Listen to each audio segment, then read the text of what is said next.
196 for 5, built upon a wonderful blitz 50 of 27 from Hardik Pandya with a strike rate of 185, aided by Shivam Dube showing some glimpses of form, 34 of 24, Rishabh Pant 36 of 24, but unfortunately falling prey to the reverse sweep for the second straight time. Rohit Sharma 23 of 11, but could have done more. Virat a middling 37 of 28, 132.14. 196 for 5, I think India are maybe 15-20 over par.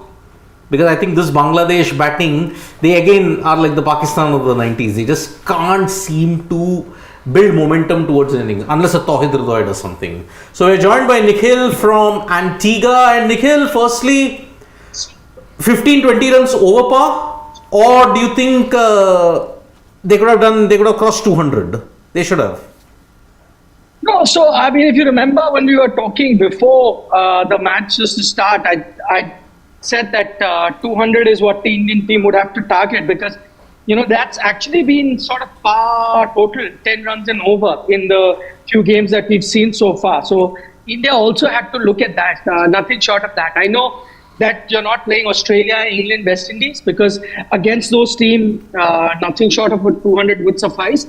But even the Bangladesh team on a given day can be tricky. If you remember Adelaide, again, great batting conditions on that day. And they did run India close. But yeah, overall, I mean, I'd say that they've got enough. See, your skipper, the Bangladesh skipper comes at the toss and says 160, 165 is a good total. Now, if 165 is what they were planning to restrict India, then it's not 10-15. They've got good 30-40 more runs than where Bangladesh were looking to restrict. Unless, and I think that's more likely scenario, unless he said that at the toss only as part of gamesmanship. So you know, just let India have this false confidence that this is not a great pitch. You know why? Because they've played a game here before. So when you say something like that at the toss, you're kind of telling the opposition team, you know, lower your mark. And so then India target for just 20 more than that. That's 180 and Bangladesh looked to chase it. But glad that India didn't fall into prey, you know, of that particular trap that Bangladesh, if in case they were trying to set in terms of what should be India's total. But as I said, if India, and I'm sure the Indian team management, everyone's been watching this very closely, they would have known that nothing less than 200 is good enough on this track because 10 and over is good. Which takes me back to the point as to, and I was baffled when the toss happened. Bangladesh decided to put India in. Why would you do that? Why would you do that? I mean, you know that you yourselves have had scoreboard pressure. Chasing has not been their strongest. Bat first, put pressure on India. Maybe that could be the way to go. Also, it's a day game. So best batting conditions will always be batting first. It's not that, you know, dew comes in, so bowlers are going to have trouble bowling second. That's not going to be a problem with India. All that, you know, in mind, I thought it was rather defensive of Bangladesh to do that as to maybe because last game, I think they got 140 odd and lost in this particular ground when that was chased rather easily. So maybe with that in mind, they thought that, oh, let's not, you know, once bitten, twice shy sort of a scenario. But I don't think that was the right call. Anyway, it played into India's hand. And the way they've batted, I think they've got enough. Yeah, it'll have to be a Herculean once in a lifetime sort of an innings. But truth be told, when I see a Jasprit Bumrah in India's bowling attack, it just gives you that kind of confidence that anything that you've got is good enough. Yeah, I mean, you said yourself that the opposition plays from 16 overs. It's a T16 for them when Jasprit Bumrah bowls. So, but Nikhil, cheating. India are cheating. That's the yes. India are cheating. Other teams are playing 20 overs. India is giving 16 overs. You know, India is batting 20 overs, giving other teams only 16. Yeah. This came from Nikhil, if I'm not wrong. This came from one of the fans, right? Yeah, Barbados. Previous match, right? It did. He is, and both him and Kuldeep also you add over there. It makes for a very good cheat code. It does. Like people have been saying, and again those 8 overs are going to be difficult for Bangladesh to negotiate with. Had it been a total like what 150, 160, 150, 60, which the two gentlemen to my right had predicted, had been that kind of a score, you could have then maybe said. Predicted. Sorry, I missed a prediction. I want to know who predicted what. I had predicted 177. No, Siddharth's prediction, by the way, lacked a lot of logic.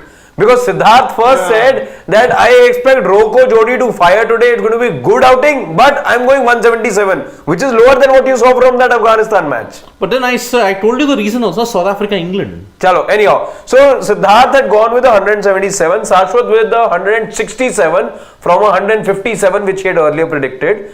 Gulati 155. Gulati had gone with 155. I went with 190. 200 is what I thought that India would get. Yeah. But Nikhil, if you look at India's scorecard, obviously one of the things they should have got 200. I thought they'd get 200 here. Yeah. But I think they're pretty close. Yeah. Nikhil, let's address the elephant in the room. You had a bird's eye view of Shivam Dube's batting. 3 sixes today, 34 of 24. Was the form there? Do you think he still looked patchy, or are you happy with the contribution that he made today? See, I'll go back to how you're going to be, and I think this is something that we all need to do. Change the way we look at India's T20 batting. I'll tell you what the buzzword is, and now for once, and we've been saying this on sports today, for once I think India is walking the talk. When you kept saying that, oh no, we have to all bat aggressively, and that does not happen on big day. I think they have made a conscious effort to do that. Just look at all their batting. I don't think it's the runs in front of the name that matters anymore. I'm just summing up their philosophy. It doesn't matter the names in front of runs in front of a name. What matters is runs in front of India. How much is that? On 2 matches now, when you've got good batting conditions, you have gone 180 plus. Which I think in these conditions is above par.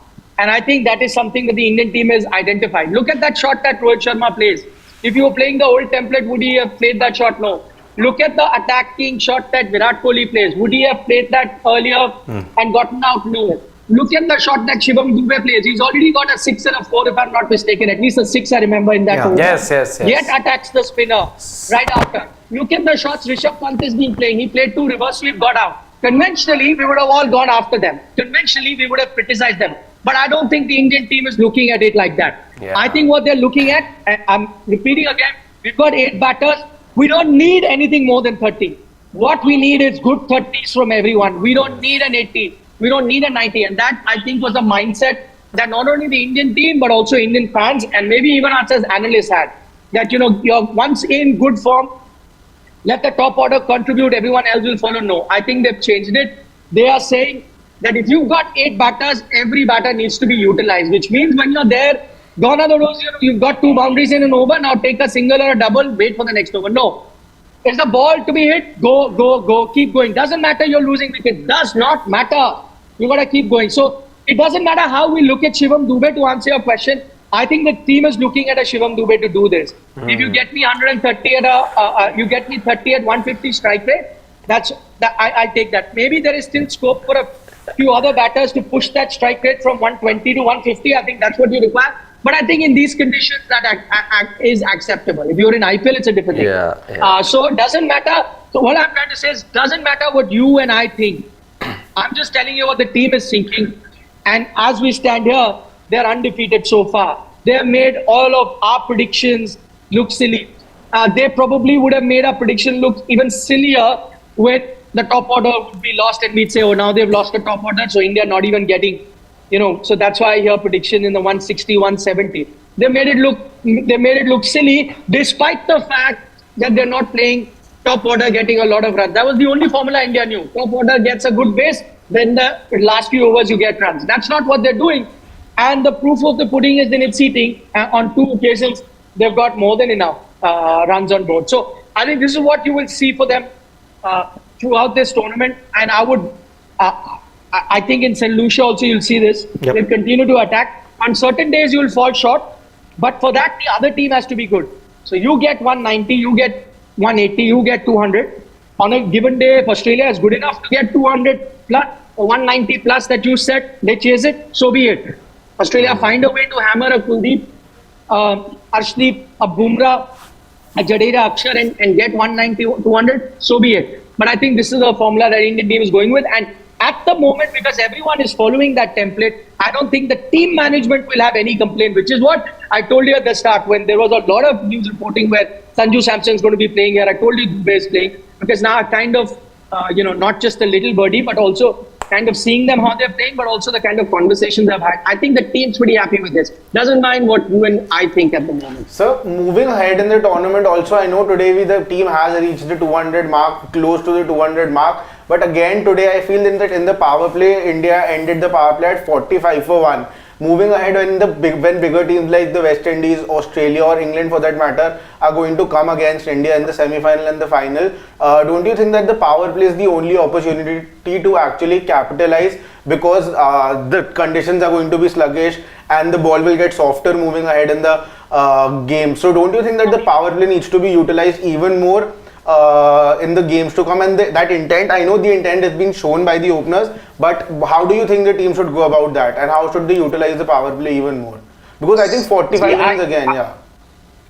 No, I mean, there is always scope for improvement. Why would you not want, instead of 45 or 60 run power play, right? Who wouldn't want that? And I think the Indian team would like to do that, maybe get a 60. But all I'm saying is that pitches are not going to be an issue. You see what happened in Barbados, you see what's happening in Antigua, and you're next going to St. Lucia, which is also going to be a batting paradise. So it's not going to be in any situation where it's got tougher. So I think through your 20 overs, the pitch plays the same, where it allows you to hit, which has allowed you to maintain your net run rate the way it is. So I don't think the worry is so much about we won't be able to accelerate in the second half or post power play, because I think that's why they are batting the way they are, that no matter the match situation, no matter the bowling opposition, like for example today I don't think Bangladesh has a bad bowling attack, with the leg spinner, Hussain doing rather well. Tanzim had an outstanding outing. By the way, those few balls where it did seem like there was juice in the pitch even to begin with. The few balls, the ones that he bowled to Virat Kohli, the one that he bowled to Suryakumar Yadav to get him out, even to Hardik to begin with. There's juice in the pitch. So just imagine how Jasprit Bumrah is going to be. I think in that scenario, ideally you would want a 60-run power play. But I think the Indian team is not looking at the smaller picture, but the larger picture. That no matter the situation, we have the firepower to reach 190. Yeah, but sure. But see, again, as I said, was there lack of intent from Rohit Sharma and Virat Kohli? I don't think so. There was no lack of intent. Yeah, you could not get past 45. Maybe credit then to the Bangladesh bowling as well. You could have got 60, but I don't think there was a lack of intent. In fact, at all, if you want to criticize, there's going to be too much of an intent that Rohit Sharma showed. Maybe people would have said if he had carried on for a bit more, a little bit more carefully, he would have got more runs. Indeed. So the Bangladesh chase has begun with Arshdeep Singh opening the bowling, and it's a mountain for them, because 197, if you look at where they have been playing and how they have been playing, this batting lineup has a range of 140, 150. They don't have the firepower except for a Tauhid Hridoy. Except for a Tauhid Hridoy to go past maybe with a strike rate of 180. And if Mahmudullah does his finishing magic. Yeah, but Mahmudullah, I think somewhere down the line he'll be found out. So but Nikhil, I just have a very quick question, very quick response from you, that now that Rohit and Virat did get those contributions while opening the innings, do you think that India have checked that box of the openers not performing, or would you really want to wait for one more match before you say that okay, India are actually playing complete cricket or total cricket? No, Siddharth, so I'm just going to tell you again from the perspective of the Indian team, which is why if you check the preview, I'd said that no matter what is being spoken on the outside, the Indian team is not changing their opening combination. Again, I go back to the point. I think the management is pretty happy with what they're saying. So while there are talks that bring Virat at 3, push somebody at 0, I mean, which is very good, and I'm not saying there is one thing is right, one thing is wrong, and one suggestion is great and the other isn't. I'm not saying that. I'm just trying to tell you what the team is thinking at the moment. So there is no thought given at all to change that opening combination. I don't think I can say it more direct as I'm saying it now. There was no thought or has been any thought at all to change that opening combination. As I said, somebody could agree with it, somebody could disagree, and there will be merits from both sides to make that argument. All right. But again, telling you what the management is thinking. They've not even once thought about changing that opening combination. And as things stand right now, whether they tick the box today or not, I don't think they're even thinking of changing their opening combination going forward. So this is pretty much going to be an opening combination.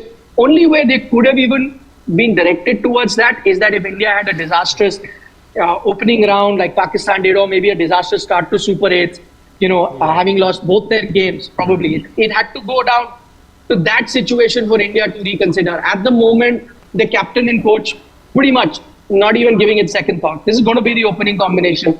Yeah, India may win, India may lose, India may win a semi-final, go to a final, India may lose a semi-final once again. Whatever that would be, we'll have to analyze it differently. But India not at the moment thinking about changing that opening combination. Yep. So I think it is safe to say that after the first over, it's already the ball is starting to keep a bit low. Yes. So that is why I think it's a very uphill task. And Bangladesh won the toss and put India in. Exactly, which I had also objected that. Wait a minute, what have they done here? Chasing has never been Bangladesh. Exactly, and the last two matches that they played against India, they couldn't chase. Yeah, I think it was an ultra aggressive move to actually get rid. And in a day game, which is why I said I was very in a day game, the best part to bat on is start on. Exactly. With the freshly rolled on pitch, you start as the sun keeps beating down and baking the pitch. If at all, certain pitches hold on, by the way, for the entire duration of 40 overs, which is why you will get good chases as well. But if at all the pitch is to deteriorate, it will always happen in the second half. So you are opening yourself to a situation where the pitch might deteriorate, and they've allowed themselves to do that. Yep. Okay. So nobody's giving Bangladesh a chance, right? An own goal in the game of cricket. Yeah. Yeah, Nikhil, I think none of us are giving Bangladesh. There is an example in cricket, you're not using football terminology. Hit wicket. Hit wicket. Yeah. Hit wicket, and they stumped their own audiences with that. Both the dismissals, but they won't survive unlike a Shan Masood. Yeah. Okay. So, Nikhil, none of us are giving Bangladesh a chance. What about you? No. I don't think the Bangladesh journalists are giving Bangladesh team a chance, and usually they support. They've all, when the last few overs were happening, they all went to the lunchroom to have lunch. I don't think they're too excited. I'm rather disappointed because see, it's good from an Indian team perspective that it's again going to be a comfortable win the way that I see it. It's disappointing because Bangladesh India end up being edgy affairs, end up being close affairs. This target, Bangladesh, the kind of form that they're in, they look like no hopers in this competition. See, so it's it has been a steady deterioration when you look at Bangladesh and their contests with India. Even last in the World Cup, it was a very one-sided affair. Yeah. This one, T20 Siddharth has historically been close shaves. India have survived. Yeah. India have survived. So you want to see a competition. Today you're not getting ODI cricket. You're not getting competition unless of course you're playing them in Bangladesh. In 2031. Yes. No, you lost the series. Yeah, that in Bangladesh. Yeah. And you're gonna, if you play in Bangladesh, maybe 2031 you'll have to wait for that. India and Bangladesh are hosting. So in that sense, okay, it's a good start for India. Let's see whether it's about completing formalities. Bangladesh can change this. The only way they can change it is if they try and have Afghanistan batting looked disastrous, but at least I like their approach. The only way they knew they would win that game is if they kept attacking, and in that process they lost wickets and lost the game. So be it. You'll have to live by the sword, die by the sword. So if Bangladesh thinks that we'll save wickets and then later charge and win, I don't think that would be the only way they can win. The only way they can win is if they attack. Remember, again, I take you back to Adelaide. Leighton and all started with a bang to begin with, put India under pressure. So they'll have to attack. They have no option. Keep attacking. If you're losing wickets, keep attacking. That's the only way that they can chase it. But if they plan it, that good start, some base, then we will come good, then Mahmudullah will fire at the end. No, that's not going to happen. No. Mahmudullah's zone is somewhat around 8 runs per over. That's the max.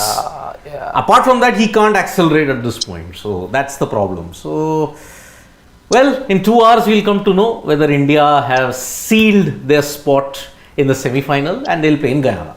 Irrespective of where they finish. The second semi-final is what India will be playing. Guyana, 250 minutes buffer time. And no reserve day. The actual grudge match is 8 hours later. Australia versus Afghanistan at Arnos Vale. Correct. I think it's an ouch. No, I think India might go up. Okay.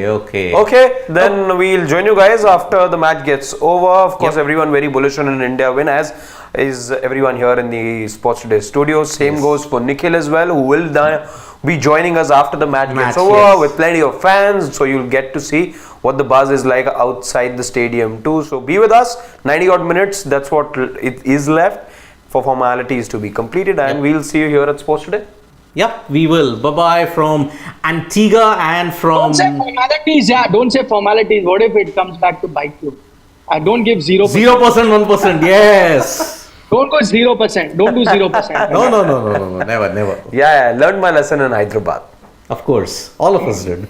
Okay, so bye-bye from Nikhil and from us. We'll join you back for the post-match. Bye-bye.